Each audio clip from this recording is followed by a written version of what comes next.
We very well may be at the beginning of a new pattern for silver's price as we head into the summer month soon.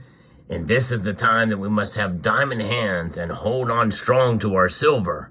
Well, I'll talk about it and how it may not be good for silver's price, but it is good for those of us who want to accumulate a bit more of it. Let's explore.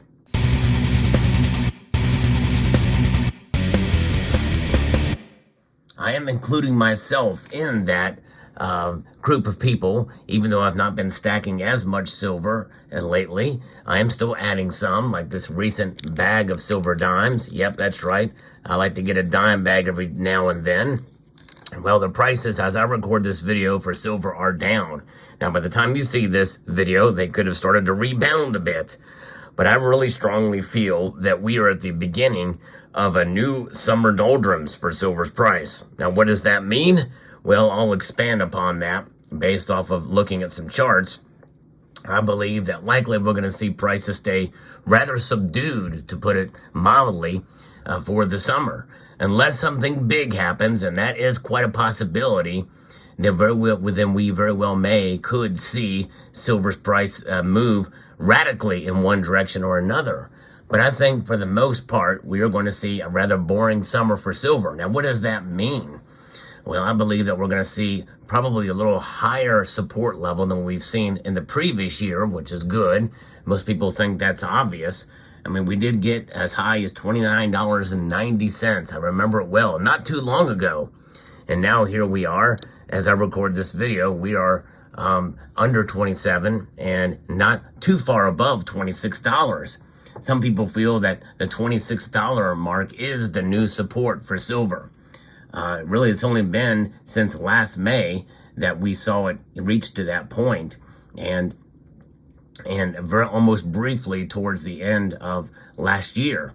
But there's really 3 or 4 other times, really since 2022, that we've seen this. In fact, one thing we can celebrate is the close of the month that we saw yesterday was the highest close we've seen since 2022. So that is pretty remarkable when you think about that. We still have a lot of room to move down as well as up, and it has not done that as of yet. However, if we have more days like we saw yesterday on the 30th of April, well, we could get there very, very quickly if it occurs in such a manner. However, I do believe there is strong support. Some of you may remember that I talked about that $24.50 was a very important number for silver. And so far, that's proved to be the case. And once it hit $24.50, then it would move to 26. And then once it moved to 26, then it moved to 28.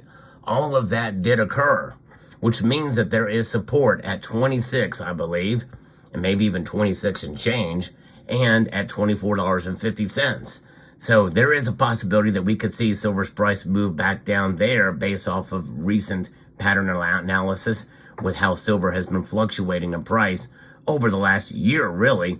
But really, since July of last year, we saw sort of a pattern of wavelengths. We could see silver move up and down and during a range of about $26 to $22 an ounce. That's a $4 range. Now, we've seen silver's price move. It's a pretty big range that we could see a trade in, and that could happen to some extent through the summer. And it may be radical in the movement between that range, but I think that it's likely going to be later in the year, unless something big happens. That's always the caveat, that we could see silver's price radically move in one direction or another. And I think if it's going to move radically, if it will move dramatically, it will probably happen to the upside. In other words, we may test $28 silver yet again. And that is highly feasible in the summer months, and then it get knocked right back down again. But keep in mind, the silver market is complex. It's very difficult to really predict. Most of us would like to get bullish on silver, especially when the price moves as radically as it has over the last, since March. But it almost moved up too quickly, and it just kept going up and up with only a mild dip in between since March. And some people feel that this is really just a consolidation period And so the higher the support level is, then that's really the time to celebrate.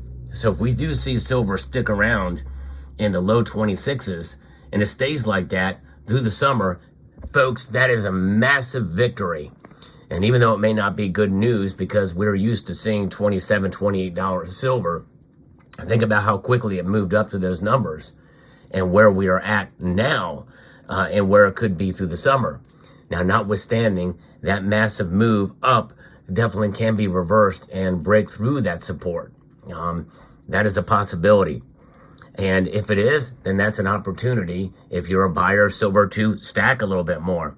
Use those opportunities to your advantage, for sure, because the nature of silver has not changed, nor will it change, no matter what the price is. I think the more people that realize that, really the less important price does become in terms of holding the metal, and that is the distinction.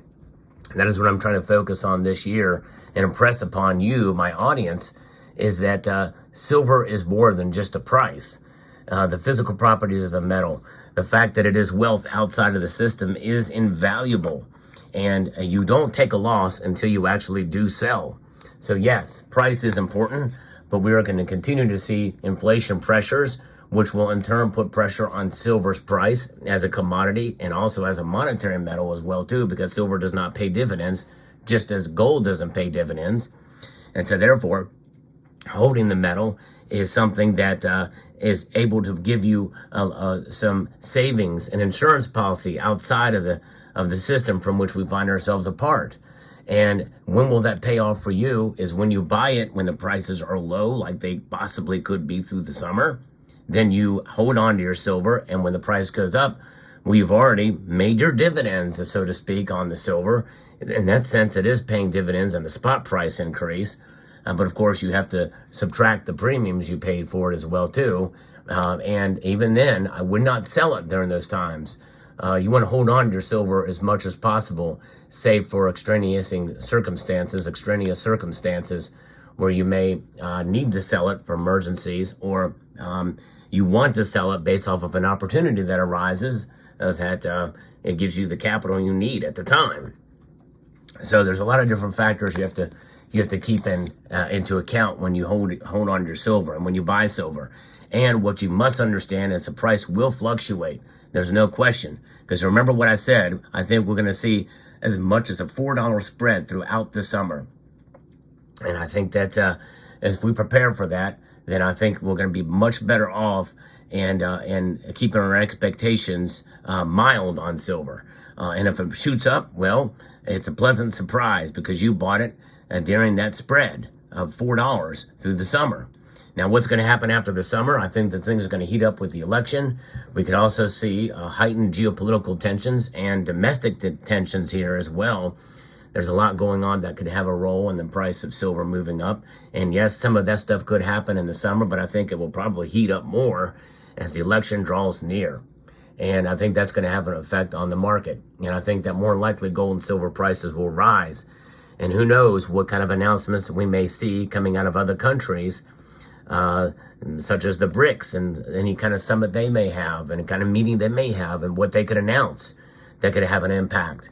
There's so many different things that could play a role and have an effect on the price.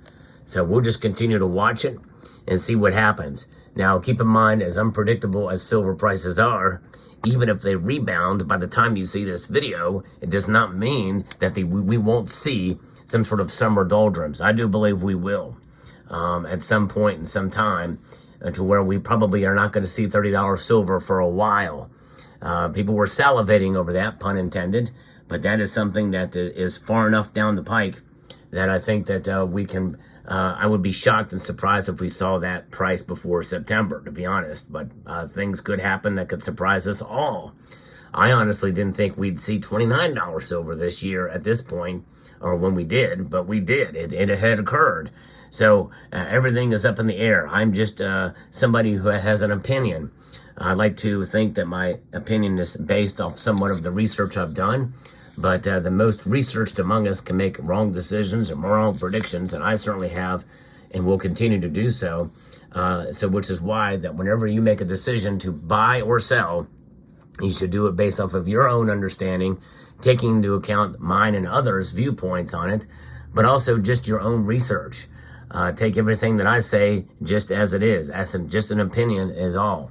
So let me know what your thoughts are about the silver market as we head into the summer.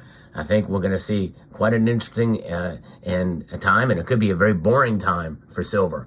But that's okay, because the metal has not changed. One thing we know for sure that will change, and that is the dollar's value. It's going to go down. Mark my words on that. That you can take to the bank. Maybe you shouldn't. Maybe you just should take it to your local coin shop and buy some silver with it. Let me know what your thoughts are down below. I'd like to extend a multitude of gratitude to each and every one of you for taking the time to watch this video, and to encourage you to please rate, share, comment, and subscribe.